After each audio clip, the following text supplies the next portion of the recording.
let me ask you something. Have you ever really truly thought about how your morning coffee got into your cup? I mean, it's kind of a small miracle, right? And it's connected to one of the biggest, most powerful ideas in the world, liberty. Today, we're going to dive deep into that invisible force that links the stuff we buy to the freedoms we cherish. So, here's how we're going to break it all down. First, we'll uncover this kind of hidden miracle that happens in your daily life.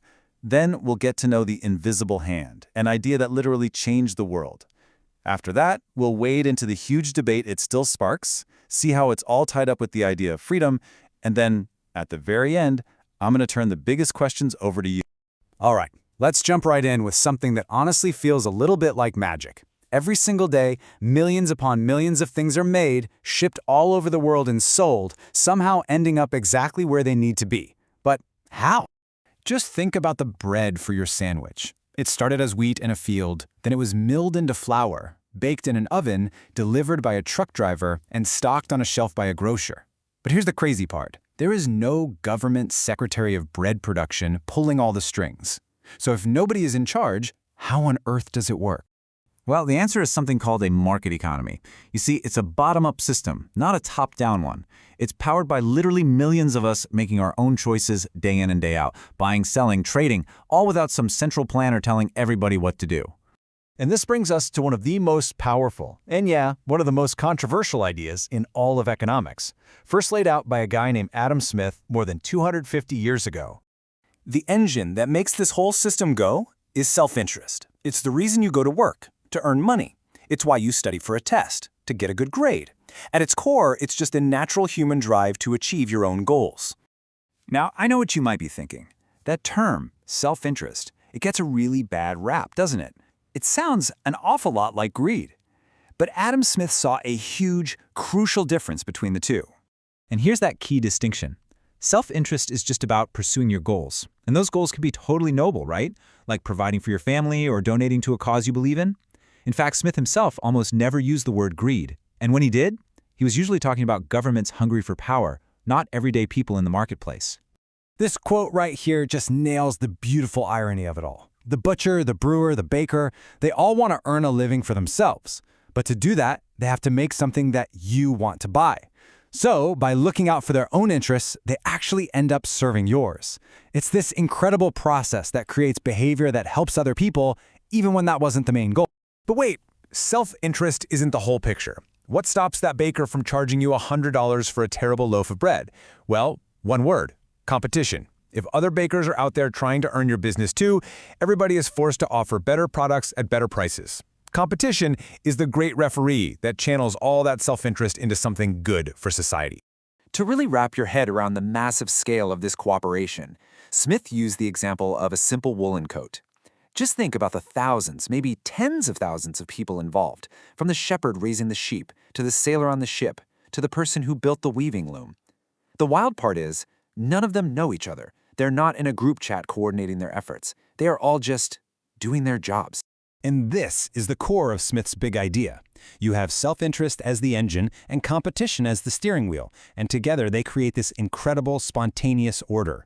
It's almost as if an invisible hand is guiding all of these separate individual actions to create the things that we as a society actually need. Now, this idea of the invisible hand, it's a really beautiful concept. The economist Friedrich Hayek called it a marvel. But, and this is a huge but, it's also been the target of some serious criticism pretty much since the day Smith wrote about it. So let's just lay out the debate. On one side, supporters will tell you that markets are amazing engines of cooperation and innovation. They create wealth and respect individual choice in a way no government plan ever could. But the critiques, they're just as powerful. Critics point to huge gaps in wealth, where a tiny few get incredibly rich. They highlight market failures, like pollution damaging our environment. And they warn about giant monopolies crushing competition and leaving the most vulnerable people in society behind.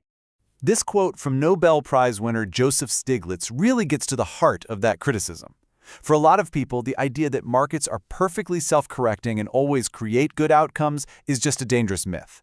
They argue that sometimes you need a visible hand, government regulation, to step in and fix things.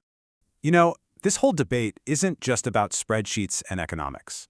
For Smith, and a lot of thinkers who came after him, The way a society organizes its economy is fundamentally connected to how free its people get to be. Think about it. The basic foundations of a market economy look a lot like the foundations of a free society. The right to own private property gives you your own little domain, a space that's safe from state control. Voluntary exchange means no one can force you into a deal. It respects your personal freedom. And having decision-making spread out among millions of people prevents any one group, especially the government, from having total control over our lives. And this is not some new idea. When Thomas Jefferson wrote about the pursuit of happiness, he was actually tweaking a phrase from the philosopher John Locke. Locke's original line was life, liberty, and property. You see, the founders of America saw the right to own and control your own stuff as absolutely essential to being a free person. So at the end of the day, the argument goes like this. Economic freedom creates a space where people can build their lives without having to ask the government for permission. The ability to choose your own path, start a business, pick a career, buy and sell what you want. It spreads power away from a central government and puts it into the hands of millions of individuals. And that creates a powerful defense for liberty itself. Okay, so understanding all of this stuff isn't just some boring academic exercise. It gives us the tools we need to wrestle with the biggest, most important questions we face as a society. So now it's time to turn the critical thinking over to you. Look, even Adam Smith believed the government had a job to do, enforcing contracts, providing for a national defense, building roads and bridges. But where do we draw the line today?